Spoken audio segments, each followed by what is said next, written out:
anijalie kunena, sivyo nipendavyo mimi, bali vile atakavyo yeye.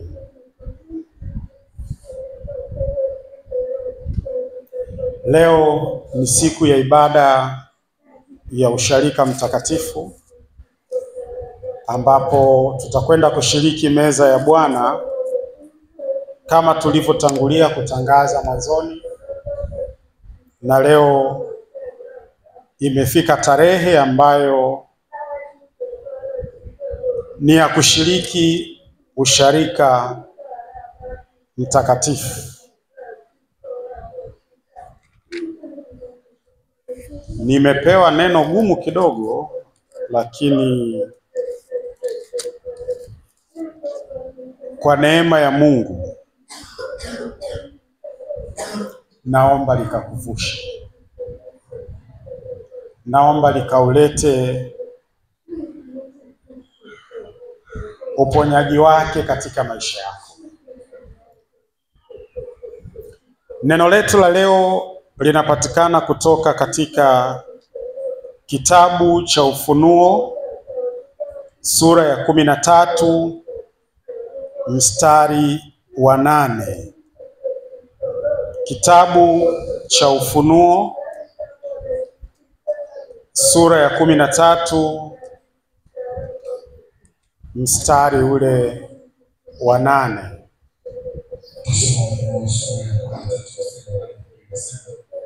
Na watu wote ambao tumeachi wanamsujudu kila ambaye jina lake limeandikwa katika kitabu cha uzima cha mwana kondoo aliyechinjwa tangu kuwekwa misingi ya dunia. Neno la Bwana libarikiwe. Katika ibada ya usharika mtakatifu kuna vitu viwili vikubwa. Cha kwanza ni damu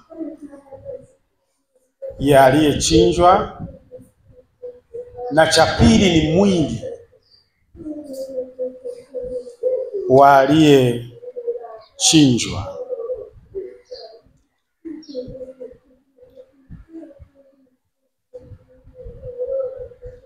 Najua wengi wamekuwa wakishiriki mwili na damu ya Yesu Kristo wakidhani kwamba ni jambo jipya.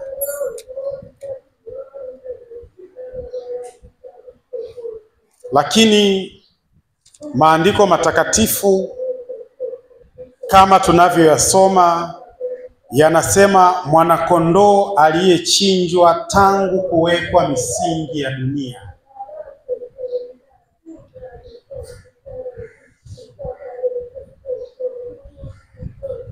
Damu tunayoizungumzia ni damu iliyomwagika kabla ya kuwekwa kwa misingi ya dunia, kabla dunia haijaumbwa, kabla chochote hakijaumbwa.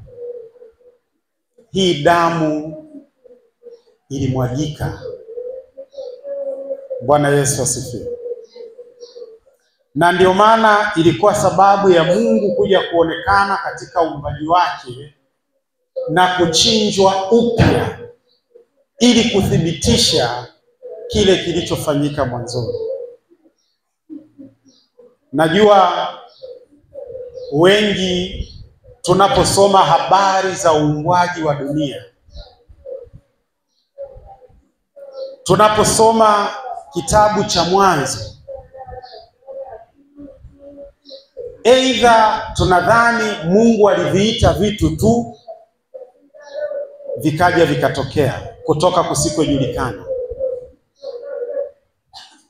ama wengi tunadhani kwamba Mungu aliumba kutoka kusikojulikana. Bwana Yesu asifiwe. Na wengine wanaenda mbali, wanajiuliza,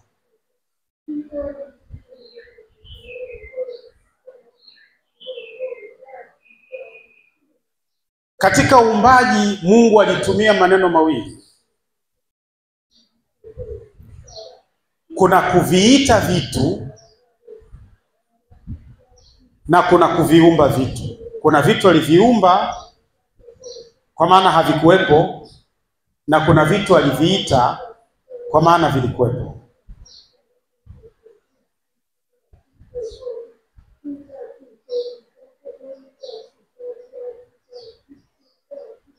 Na watu wengine wanadhani kwamba hivi vitu vilitokea tu vyenyewe vikawa.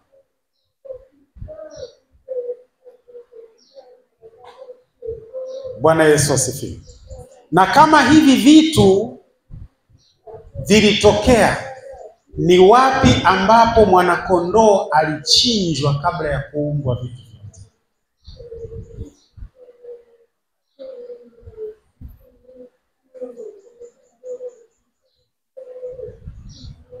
Tunamzungumza Mungu kana kwamba hatumjui. Watu wengi wanazungumza mambo ya Mungu pasipo ufahamu sahihi wa Mungu alitokea wapi, yuko wapi, na anakwenda wapi. Walio wengi wanaweza kukwambia habari za Mungu anakokwenda. Kuna moto, kuna kufa, kuna kufufuliwa, kuna kunyakuliwa, kuna kupelekwa kwenye ziwa la moto. Lakini wengi huwa hawafahamu Mungu alitokea wapi.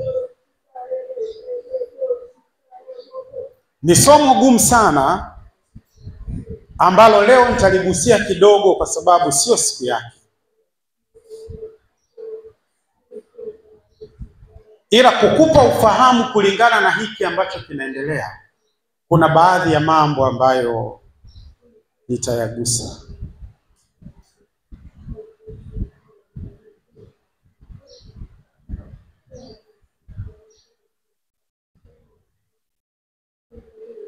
Kabla Mungu hajaumba,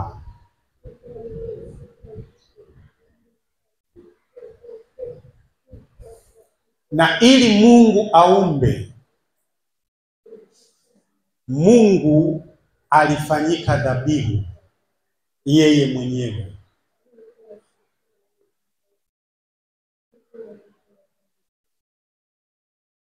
Mungu alijichinja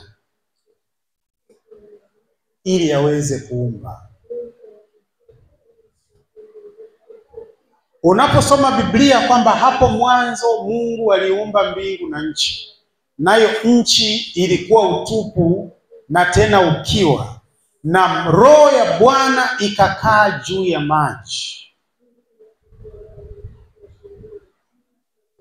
Ukisoma Biblia utaona kuna mahali ambako Mungu aliyaumba maji. Mungu aliumba wakati mmoja tu. Mungu alipojichinja akafanyika maji.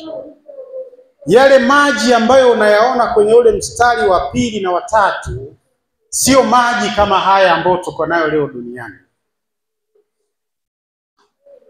Katika Biblia ya Kiebrania inasema mem. Mungu akafanyika mem. Maana ya mem ni damu na maji.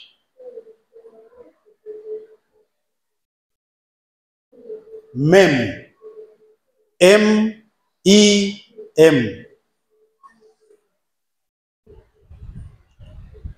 Na ndiyo maana katika Injili ya Yohana alisema hapo mwanzo alikuwako neno, naye neno alikuwako kwa Mungu, na pasipo neno hakuna kilichoumbwa.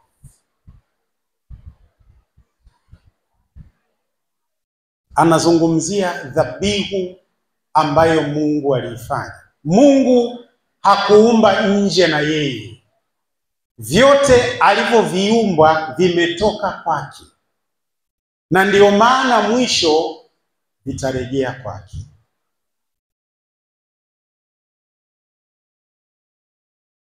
ili Mungu aweze kuumba tunavyoviona na tusivyoviona: mbingu, dunia, malaika, roho, wanyama, mimea na vyote ambavyo tunaviona. Mungu aliimwaga damu yake. Damu yake ndiyo ilikuwa uumbaji wa kwanza.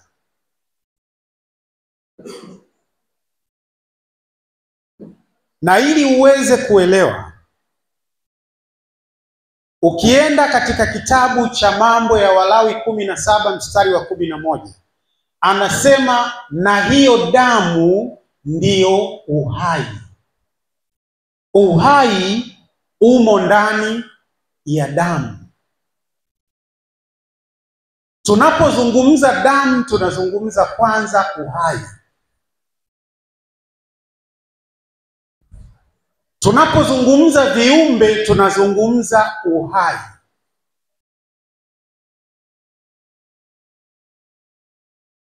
Bwana Yesu asifiwe.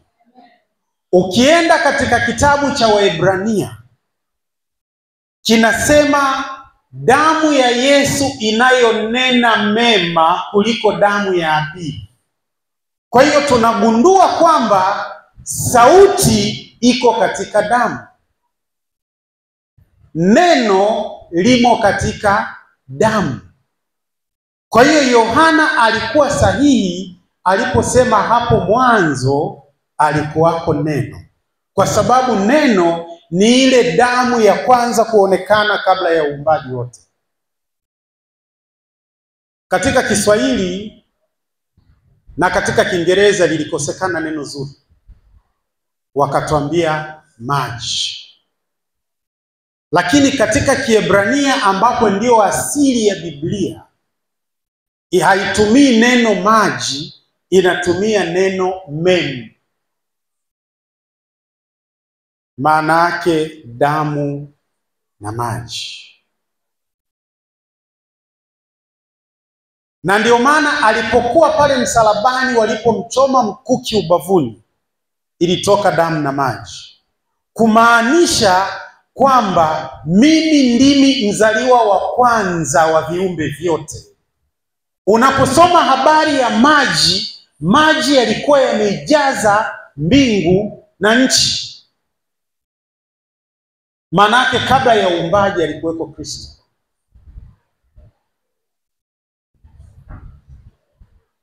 Na wakati Mungu anaumba, Mungu alikuwa anaviita vitu kutoka katika damu. Na iwe dunia na mbingu, aliita kutoka katika damu. Na ndio maana Yohana moja anazungumza pasipo neno hakuna chochote ambacho kingeumbwa. Watu wengi wanaposikia neno wanadhani kwamba Mungu alikuwa anatamka liwe jua, iwe mwezi. Damu ndio ilikuwa inatamka. Tumesoma kwenye Biblia kwamba damu ya Abili ilikuwa inanena. Damu ya Abili inazungumza. Na Mungu anasema humo ilimo damu ndimo uhai ulimo. Mungu alifanyika kiumbe cha kwanza, uumbaji wa kwanza katika Yesu kama damu. Pale ndipo alipojichinja. Mungu alifanyika dhabihu ili aweze kuumba. Vyote alivyoviumba aliviita kutoka katika damu. Ile damu ndiyo ambayo ilikuwa inaviumba, inavitengeneza.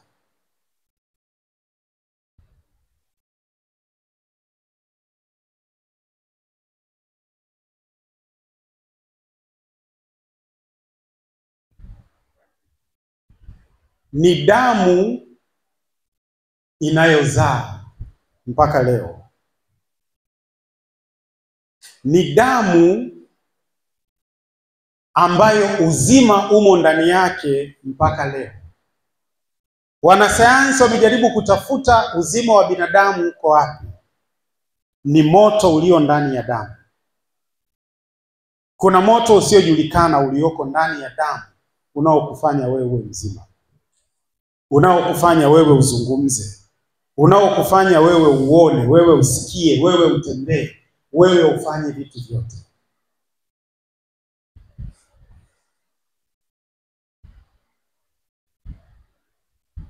Biblia inaposema kwamba naye Roho wa Bwana alikuwa amekaa juu ya maji, katika ulimwengu wa roho, Roho Mtakatifu ni moto. Kwa hiyo moto ulikuwa juu ya damu. Sisi kama tunaelewana vizuri mambo ya sayansi ya Mungu. Moto na damu vikafanyika uumbaji ambao tunauona na tusiouona.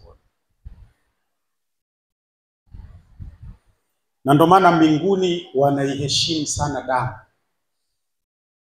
kwa sababu wanajua damu ndimo walimoumbwa.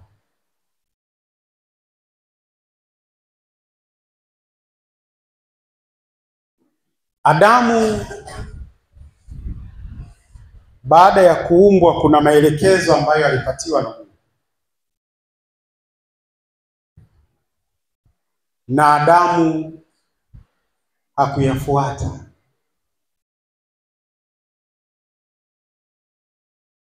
Unajua neno Adamu ni kifupisho cha maneno matatu ya Kiebrania: Aleph, Dalem na Mem. Aleph ni neno la kwanza la Kiebrania ambalo linamzungumzia Mungu mwenye nguvu, wa kwanza, mwenye uweza. Na lugha ya Kiebrania inatumia picha. Picha ya neno Aleph ni kichwa cha ng'ombe, maana yake sacrifice. Unaposema Aleph Kiebrania, si tunaposema Alpha and Omega. Aleph ni Kiebrania, Omega sio neno la Kiingereza. Neno la Kiebrania ni Vav, mwanzo na mwisho, ambalo ni jina la Mungu. Kwa hiyo Aleph ni majina matatu. Kiebrania kila neno lina maana yake. Popote linapotumika lina maana, lina picha, lina namba, lina mizani, na linabeba maana.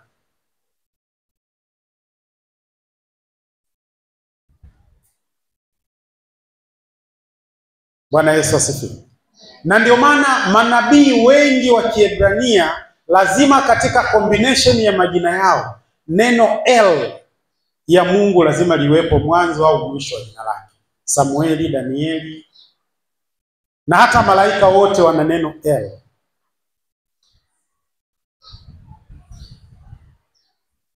Kwa sababu herufi ina maana. Kwa hiyo Adamu alipoumbwa alikuwa na strength, alikuwa na nguvu sawa na ya Mungu. Alikuwa na sura sawa na ya Mungu. Dalem ni neno la Kiebrania kama mlango, udhaifu. Adamu alikuwa kila kitu, lakini ndani yake aliumbwa na udhaifu, ambao mwanzoni malaika walimlaumu sana Mungu kwamba kwa nini umeweka udhaifu ndani ya Adamu. Yuko kama wewe, lakini ana udhaifu ndani yake. Lakini mwisho kuna neno Mem, damu na maji. Takusaidia. Mwanzo wa maisha ya binadamu ni dhabihu, na mwisho wa maisha ya binadamu ni dhabihu.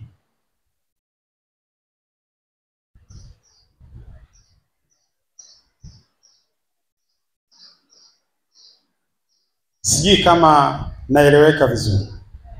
Mwanzo wa jina la Adamu kuna damu, na mwisho wa jina la Adamu kuna damu.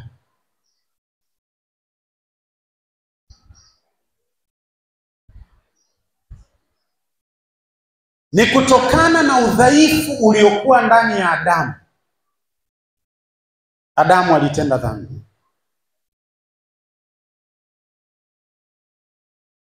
Kuna watu wengi huwa hawaelewi kwa nini Adamu alitenda dhambi. Ndani ya Adamu kulikuwa na udhaifu. Alikuwa ameumbwa kama Mungu kwa mfano na kwa sura ya Mungu, lakini ndani yake kulikuwa na udhaifu. Kwa nini kulikuwa na udhaifu? Kwa sababu bado mwisho wa Adamu kuna damu ilitakiwa imwagike. Bwana Yesu asifiwe. Bwana Yesu asifiwe. Katika habari ya kuanguka kwa Adamu, halikuwa jambo jipya mbele za Mungu. Mungu alikuwa analifahamu, kwa sababu baada ya kumwaga damu ya kwanza, ilikuwa ni lazima aje amwage damu ya pili tena, ili kukamilisha alichokuwa amekikusudia. Adamu ni mlango. Adamu ni hema. Adamu ni udhaifu. Lakini katika udhaifu huo wa Adamu, Mungu atajitukuza kwa viumbe vyake vyote.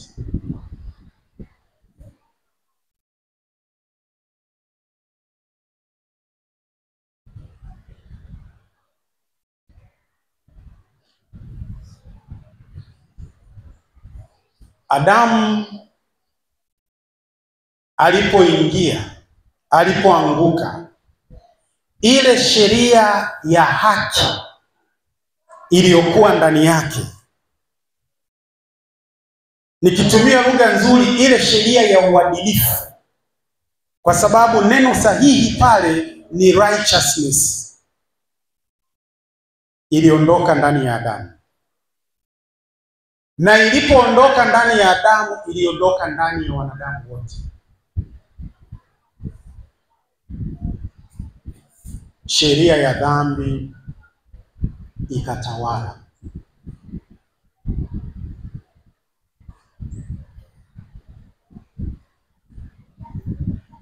Sheria ya dhambi inapotawala, maana yake sheria ya mauti inatawala.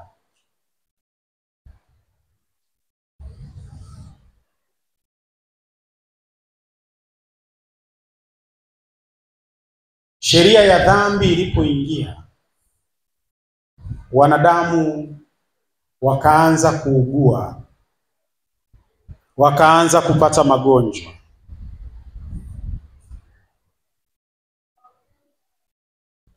Umaskini ukaingia kwa wanadamu. Taabu na shida tulizonazo leo ziliingia na kuanza kutawala maisha yetu.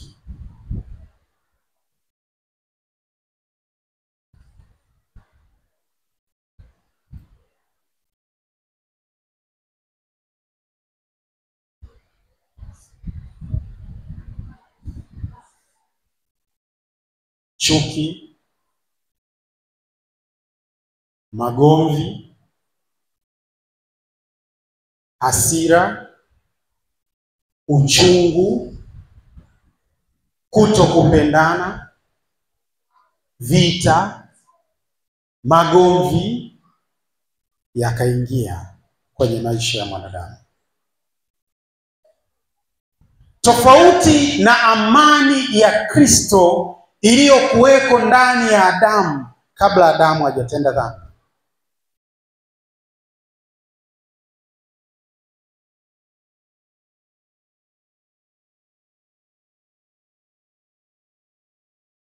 Udhaifu,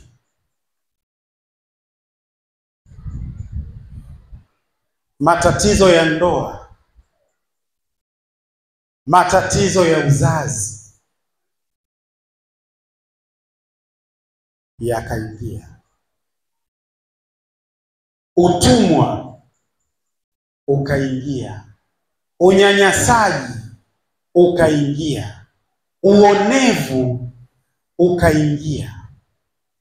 Ubaya wa kila aina ukaingia. na kutoka kwa Adamu kila kizazi kinachokuja, mabaya na uovu ulikuwa unaongezeka kwa wanadamu na katika nchi.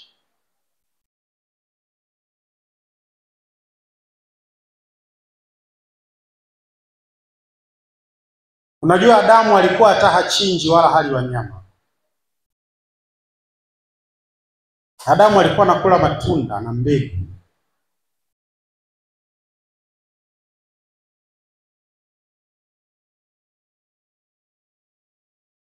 Anyway, siende huko nisije nikawatoa mkaenda mahali pengine. Kwa hiyo kadiri uzao wa Adamu ulivyokuwa unazidi kuongezeka, ndivyo ambavyo maovu na maasi yakawa yanaongezeka katika nchi. Ikafika mahali Mungu akashindwa kuvumilia uovu wa wanadamu. Akaleta gharika, akaponya watu 7. Akasema kwa nyinyi 7 nitaanza upya. Lakini bado tatizo likarudi. Tatizo lilivyorudi, Mungu akatafuta suluhisho la muda kuwasaidia wanadamu kupona na dhambi.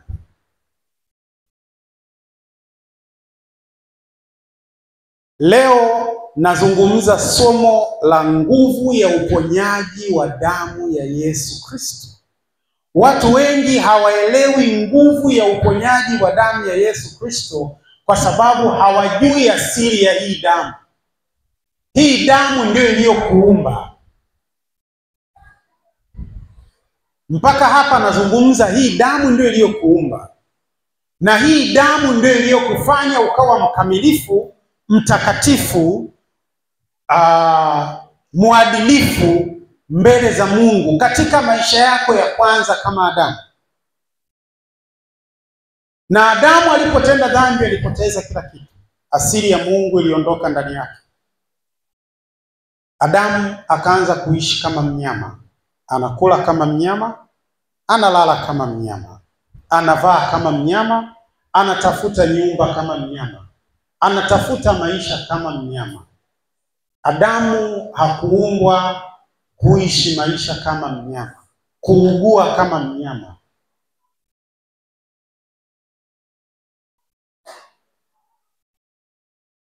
Haikuwa asili ya maisha yetu ya mwanzoni.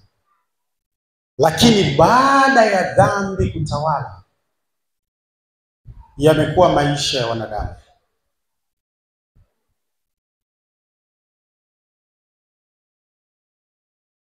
Mungu akasema nitampatia mwanadamu suluhisho la muda. Akamuita Musa. Akamwambia Musa, kwa sababu ya makosa ya watu wangu na kwa sababu ya kukengeuka kwao, ninakupa siri ili niweze kusamehe uovu wao. Wachinje mnyama. Wakimwaga ile damu nikiiona, nitawasamehe. Nitawafanya waendelee kuishi. Bwana Yesu asifiwe. Ukisoma katika kitabu cha Mambo ya Walawi, Mungu alimwelekeza sana Musa juu ya habari ya sadaka za wanyama zinavyopaswa kutolewa. Moja, kwa ajili ya ondoleo la dhambi. 2, kwa ajili ya utakaso. Mwambie jirani yako, damu inaondoa dhambi. Damu inatakasa. 3, aliwapa damu, akawaambia pakeni kwenye miimo ya nyumba yenu, ili malaika atakapopita usiku akiiona damu atawaruka. Coverage. Unajua leo kuna walevi, kuna wazinzi, kuna watu wengi sana wanafanya dhambi, lakini hawajui nini kinachoendelea kuwafunika.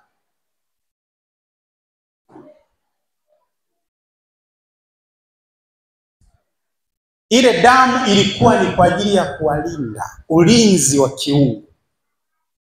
Pamoja na kwamba ni watu waovu sana, lakini Mungu alisema nitaimwaga damu yangu ili hawa wawe salama.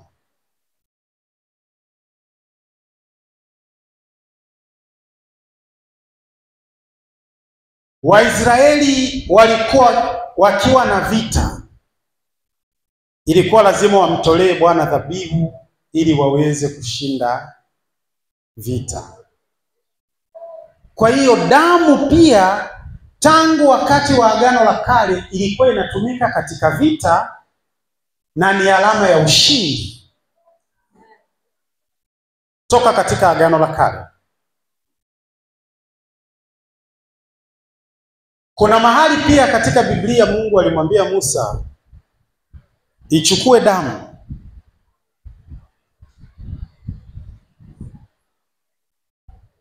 ipake, chukua damu, waite watoto wa Haruni, chinja mwanakondoo, chukua damu, paka kwenye sikio la kulia, kidole cha mkono wa kulia na mguu wa mkono wa kulia.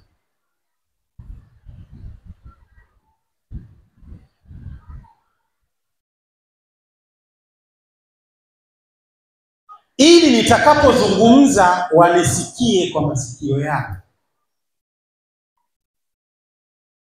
Ndio maana ya kupaka damu kwenye sikio. Na watakapofanya kazi nibariki kazi zao, kwa sababu damu yangu iko katika mikono yao.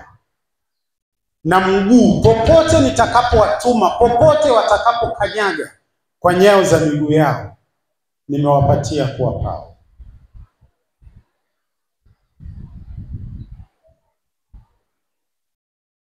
Hii ni damu ya mnyama ambayo kila dhambi ilipokuwa inafanyika, mnyama alikuwa anachinjwa. Ondoleo la dhambi, utakaso, ulinzi, amani.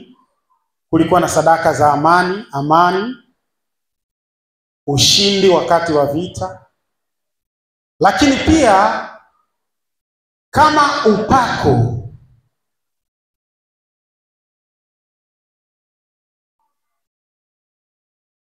kwa wale ambao Mungu amewachagua kwa ajili ya kazi mbele zake. Lakini tunajifunza Mungu aliyafanya haya yote kama kielelezo cha kivuli cha mambo yajayo, wakati dhabihu ya kweli itakapotolewa. Wana wa Israeli waelewe ya kwamba ile dhabihu itakayotolewa ya kweli itayafanya haya yote na zaidi ya haya.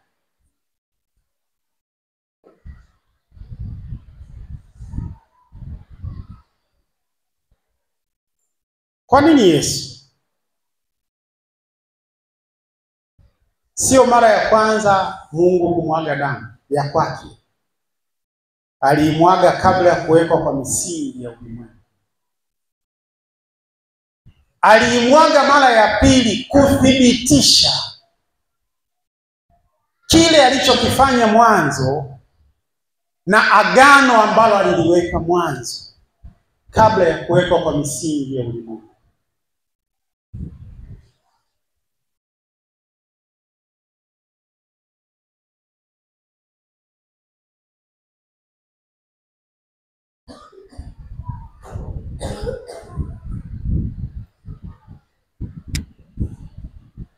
Damu ya Yesu Kristo ilipomwagika,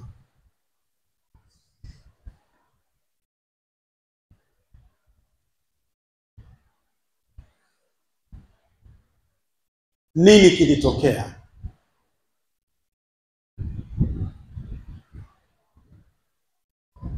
Paulo katika Warumi 8 mstari wa 1 na wa 2.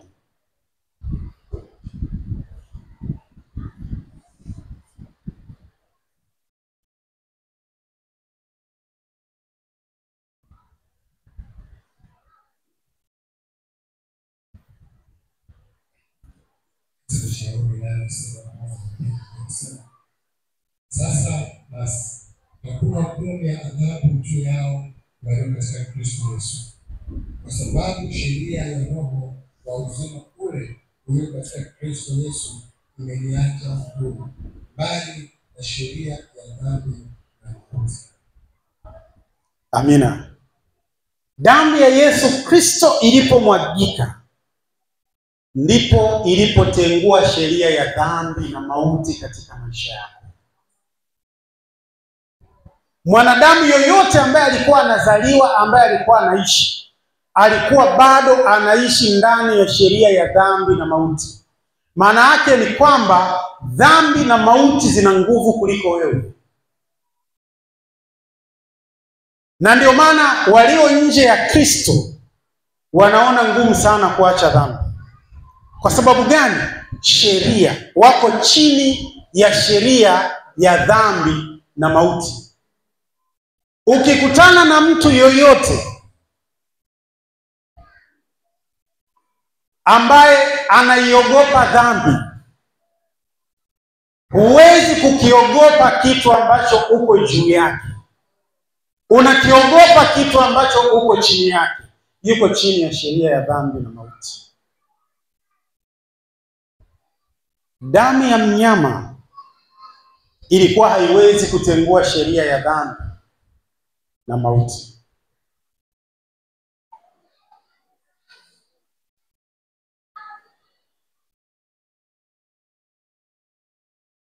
Ili mwanadamu aweze kuokoka, ili mwanadamu aweze kurudi kwenye nafasi ambayo Mungu alikuwa amemwitia, ni lazima sheria ya dhambi na mauti iondoke ndani yako.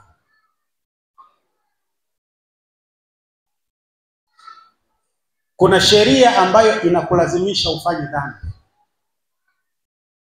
Kuna watu wengi ukiongea nao nakwambia, mchungaji, natamani kuacha lakini ninashindwa. Kwa nini? Kuna sheria inayokulazimisha, inayokutiisha. Maana sheria huwa inakaa juu, inakufanya utii inayoyataka.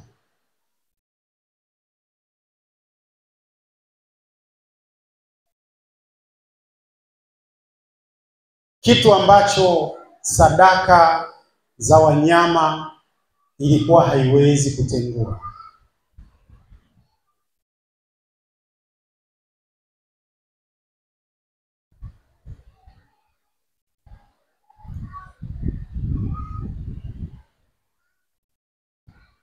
Sheria ya pili ni ya kuzaliwa upya. Kwa maana ya kale yamepita na sasa yamekuwa mapya, nanyi mtafanyika kuwa viumbe wapya. Sheria ya kuzaliwa upya watu huwa hawaielewi. Na ndio maana Nikodemo alimuuliza Yesu, je, nitarudi tumboni kwa mama yangu nizaliwe upya?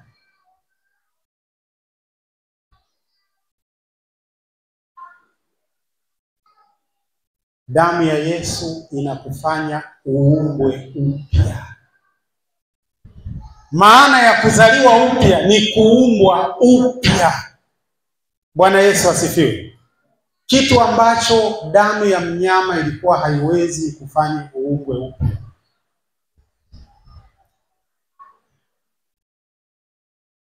Unapoumbwa upya, ile damu ya babu yako na bibi yako na baba yako na vizazi vilivyokutangulia ambayo uliipokea ulipozaliwa kama mwanadamu, damu ambayo ilikuwa ina sumu ya magonjwa, sumu ya chuki, sumu ya mauti, sumu ya laana, sumu ya uchawi na uganga, sumu ya mambo mabaya yasiyofaa, ile damu inaondolewa.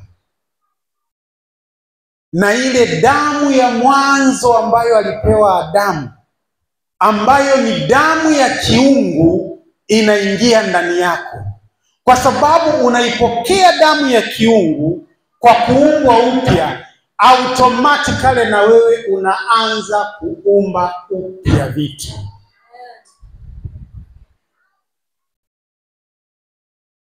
Ile damu ya Yesu haikufanyi kuumbwa upya tu, unapokea damu ya uumbaji. Unajua Adamu alipoumbwa alikuwa na asili ya uumbaji kama ya Mungu.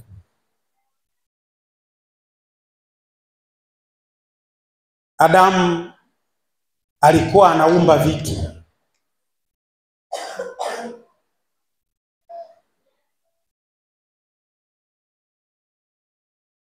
Tumeletwa katika nchi ya utupu.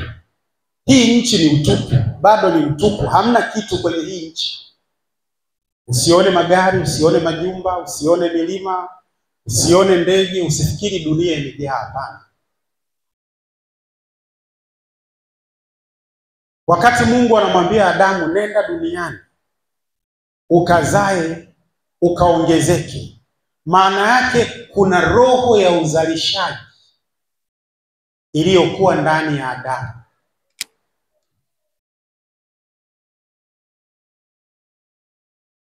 Ile nguvu iliyokuwa ndani ya Kristo ya kufufua vitu vilivyokufa iko ndani ya yeye aaminiye. Ndio maana Kristo anasema, naam, yeye aniaminie atazifanya hizi kazi ninazozifanya, na atazifanya kubwa zaidi ya hizi. Kwa sababu ile damu ya kiungu yenye uwezo wa kuumba inarudi ndani ya yeye aaminiye.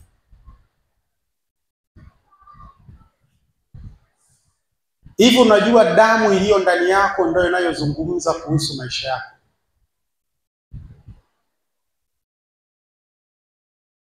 Damu yako ndio inayozungumza kuhusu maisha yako.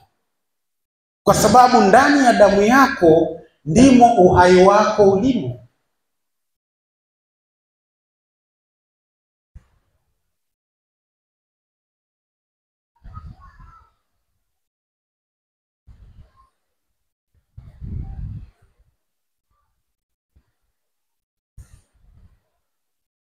Damu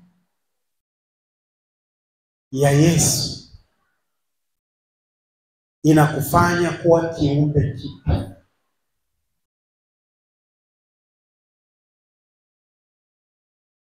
Watu wengi wanadhani damu ya Yesu inakusafisha, inakuogesha kama unavyoenda kuoga. Inaumba kila kitu kipya ndani yako. Ndio maana kilema anatembea, kipofu anaona, kiziwi anasikia, bubu anazungumza, aliyekufa anaishi. Kwa nini? Damu inaumba.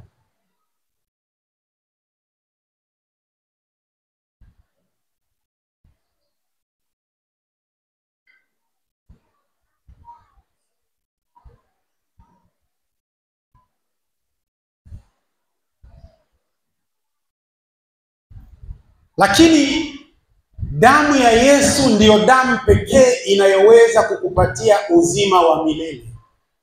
Kwa maana jinsi hii Mungu aliupenda ulimwengu hata akamtoa mwanawe wa pekee, ili kila amwaminie asipotee, bali awe na uzima wa milele. Damu ya mnyama haiwezi kukupa uzima wa milele.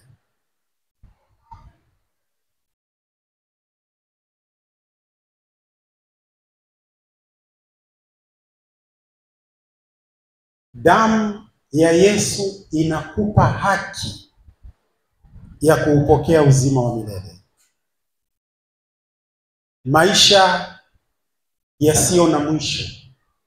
Maisha yasiyo na kikomo. Maisha ambayo hakuna kinachoshindikana.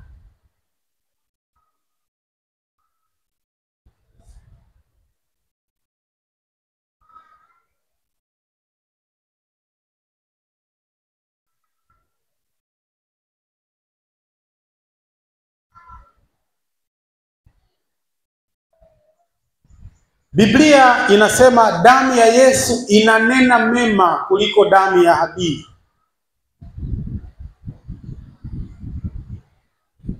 Damu ya Yesu kwa sababu iko duniani na iko mbinguni kwenye kiti cha enzi. It speaks blessings. Inaongea baraka juu yako wakati wote mbele ya kiti cha enzi. Unavyolala, unavyoamka, unavyotembea, iko damu inayozungumza, huyo ndiye mwanangu mpendwa niliyependezwa naye. Umebarikiwa utokapo, umebarikiwa uingiapo. Kila utakachokishika kimebarikiwa. Imebarikiwa nyumba yako, limebarikiwa shamba lako. Amebarikiwa mke wako, amebarikiwa mume wako. Wamebarikiwa watoto wako. Damu ya Yesu muda wote inayanena mema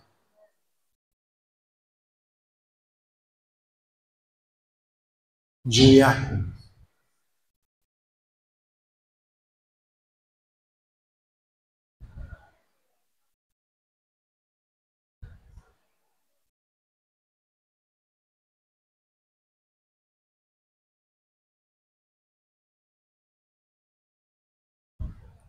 Damu ya Yesu inakutaka utembee katika njia ambayo Mungu anataka utembee.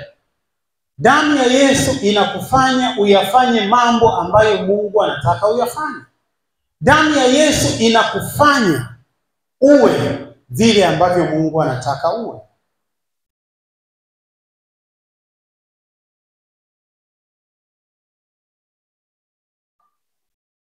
Ukisoma katika kitabu cha Isaya sura ya 12 nadhani mstari wa 7-9.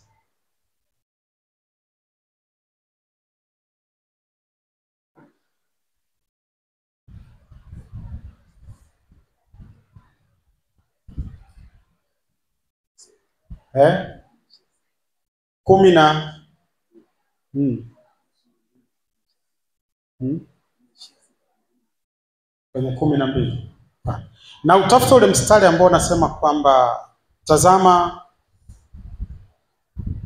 mtoto mume atazaliwa, uweza wa kifalme utakuwa mabegani mwake.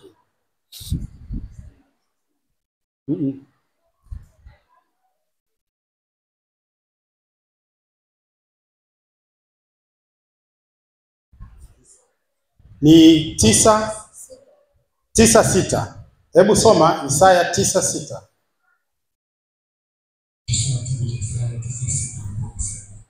Maana kwa ajili yetu mtoto amezaliwa, tumepewa mtoto mwanamume, na uwezo wa kifalme utakuwa mabegani mwake, naye ataitwa jina lake Mshauri wa Ajabu, Mungu mwenye Nguvu, Baba wa milele, Mfalme wa amani.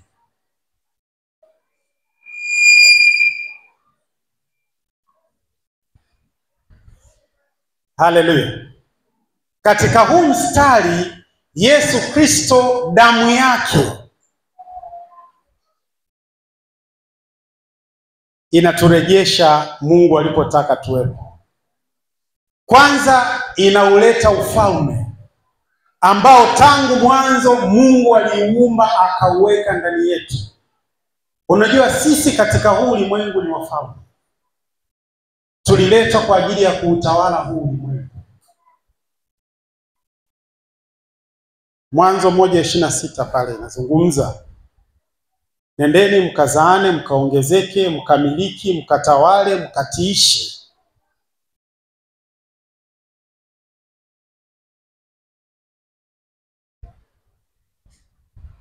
Kwa hiyo damu ya Yesu inaleta power, sema power, iliyokuwa imeondoka ndani yetu. Inarudisha mamlaka na nguvu aliyokuwa nayo Adamu wakati anatembea na kutawala katika bustani ya Edeni. Siku moja nitakuja kuelezea bustani ya Edeni ni nini. Bwana Yesu asifiwe. Ile mamlaka na ile nguvu aliyokuwa nayo Adamu inarejeshwa kwetu kwa njia ya damu ya Yesu Kristo. lakini pia inatufanya sisi kufanyika kuwa wana wa Mungu.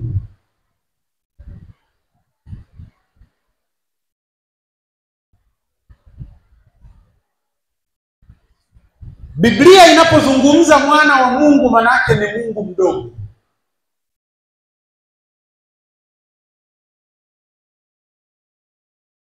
Ni Mungu lakini mdogo katika oda ya Mungu.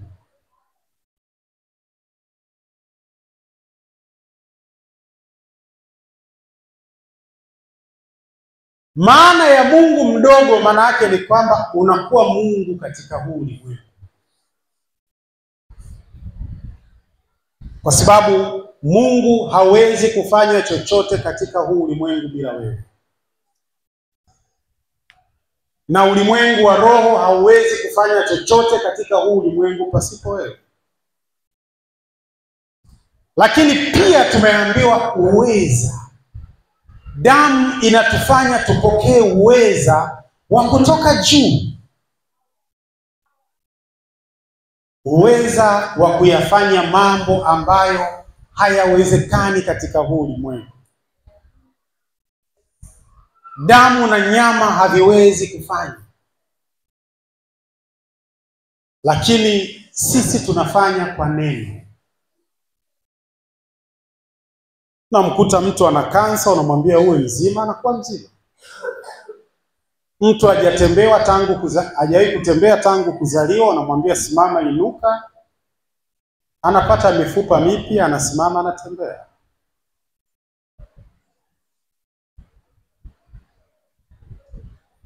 Inatufanya tuenende si kwa uweza wa ulimwengu huu, bali kwa uweza utokao juu.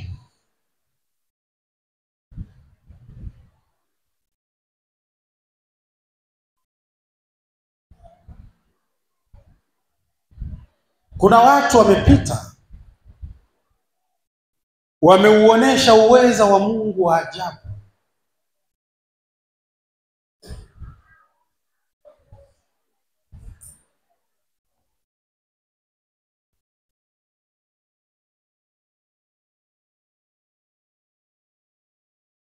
Kuna watumishi wengi wamefufua wafu.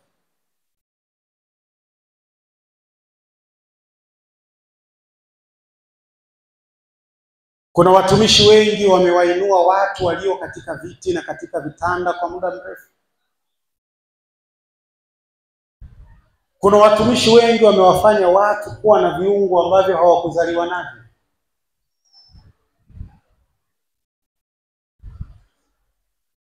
Sikiliza, mtumishi mmoja anasema kuna nchi alienda akawa anahubiri. Wakati ameanza kuombea uponyaji, ameomba, kuna mama mmoja anafahamika mji mzima, alikuwa hana ziwa moja.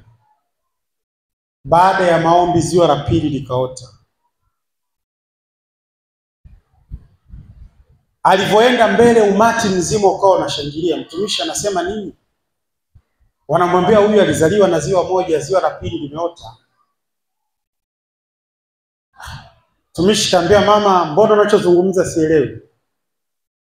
Akasema bahati mbaya bwana, nilikuwa Afrika.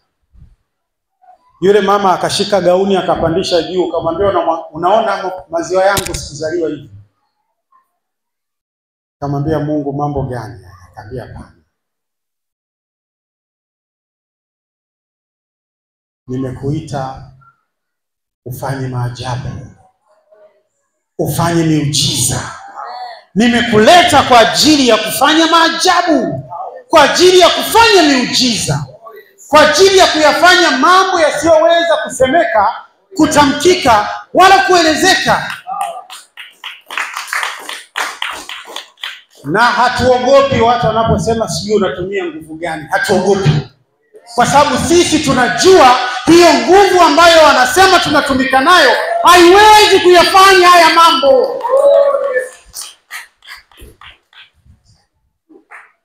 Yesu akawaambia, kama hamniamini mimi, basi ziaminini kazi ambazo nazifanya. Na wao wakaitana pembeni, wakasema kweli Kwa ambayo anayazungumza hatuyasadiki, lakini kwa anachokifanya hajawahi kuwako nabii, hajawahi kuwako mtu yoyote anayezifanya kazi kama ambaye anazifanya huyu. Hiki ni kidole cha Mungu, hizi ni kazi za Mungu. Na nataka nikwambie, kwa sababu ya uweza tulionao katika damu ya Yesu Kristo, tutafanya kazi mpaka watakiri. Hatutaacha kwa sababu wanatutuhumu, hatutaacha kwa sababu wanatusema, hatutaogopa kwa sababu wanazungumza. Bwana Yesu asifiwe. Tutaongea waziwazi, tutamtaja Yesu waziwazi, tutaombea waziwazi, na mambo yataonekana waziwazi. Hatutafanya katika kificho, wala hatutafanya katika aibu, kwa sababu tunaijua nguvu iliyo ndani ya damu ya Yesu Kristo. Jesus. Jesus. Inasema amani.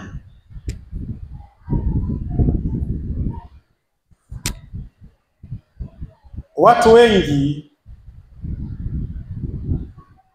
walipofika mahali hapa, ama wanaokuja mahali hapa, kitu cha kwanza wanachozungumza ni amani wanayoisikia mahali hapa.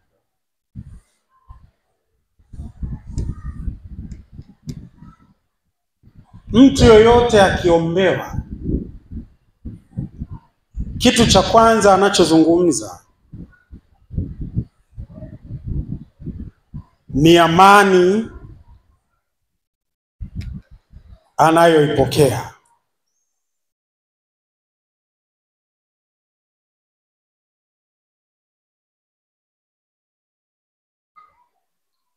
Kuna amani ambayo inayafanya magonjwa yaondoke ndani yako. Kuna amani ambayo inaufanya umaskini uondoke ndani yako.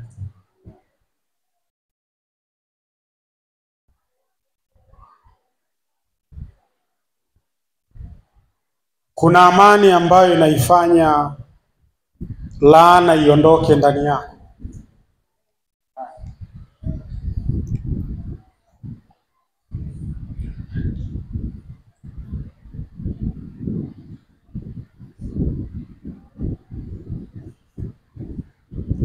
Kuna amani ambayo inayafanya mazingira ya kutii, kila hali ikutii.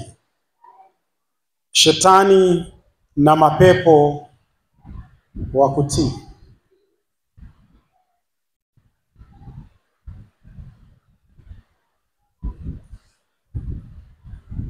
Amani ya Kristo.